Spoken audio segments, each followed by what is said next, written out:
Saanich, North in the Islands.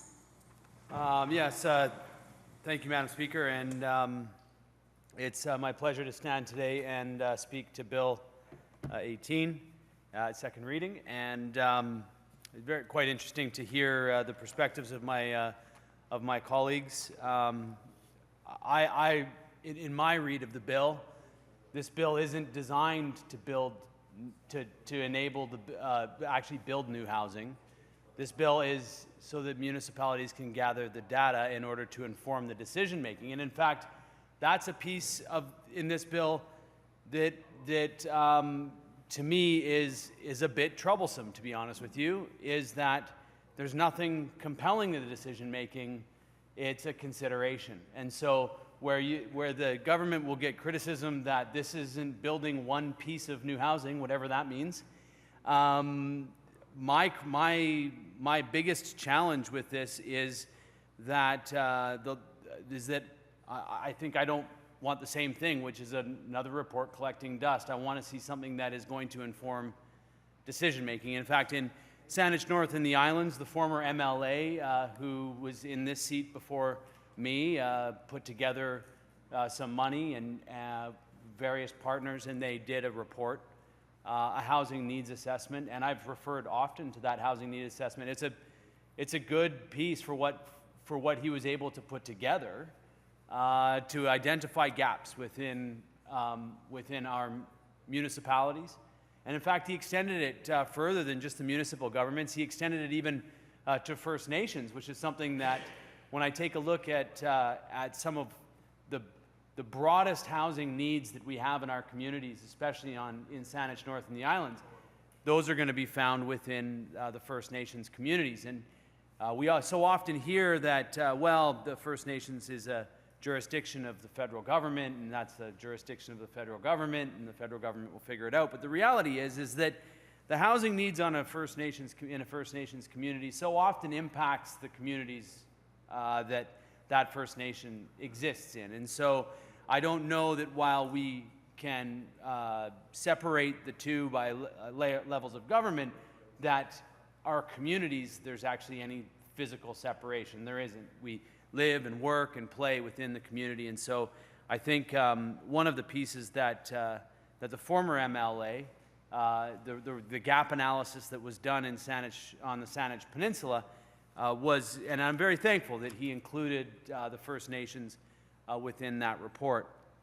And one of the things that I note is that there is a lot of reports that I was a part of in Central Saanich that still do gather dust on the shelf. They provide us that information. And so for me, I think one of the things that I would like to ask when we get to the committee stage of this bill is how it is that we can compel that information to be used to make decisions so that we're actually building complete communities.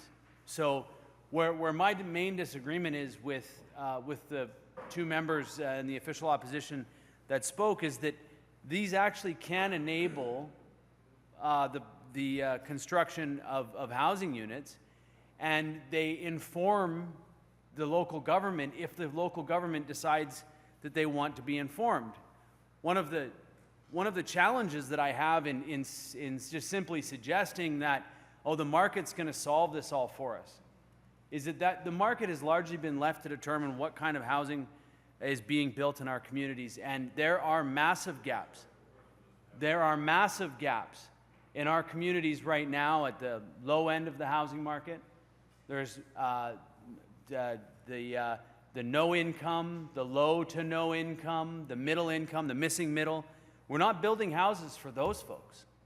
We're not building houses for small families like the one that I have with a partner and two children. Those houses aren't being built right now, but we certainly are talking an awful lot about how we're building a considerable amount of number of housing stock for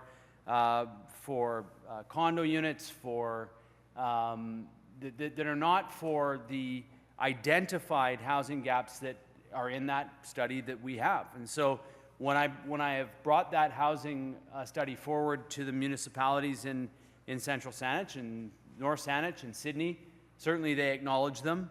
but nothing is compelling them to follow that. And so that is a substantive, I think, gap within this bill as I read it. And perhaps there might be something in there that can be done through regulation or within the bill. But as I see it, it basically says in the bill that boards at the regional government level or councils at the local government level are to consider the information that they have. And as I was saying to as my friend across the way here, there can be an awful lot of considering. Lots and lots of considering with very little action to actually do it. Because when you have a developer in front of you who's very much laying out their economics for their project or the zoning that's required or the desire that they have, that's pretty compelling when you are weighing in the decision the property tax benefit lift that's going to happen to the municipality. Perhaps it's much easier just to approve that than it is to ask the question, what are we doing for the other aspects of housing? So that's one question that I have, and I take a look at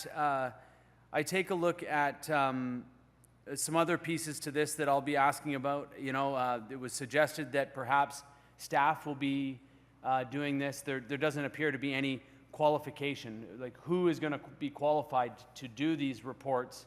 Perhaps that's going to be come through in regulation, but I don't see that in the bill. Is it going to be a staff member, as was suggested by the member from Kamloops, or are these reports going to be contracted out to a professional? And if that's the case, who's the professional? That's which companies and what are their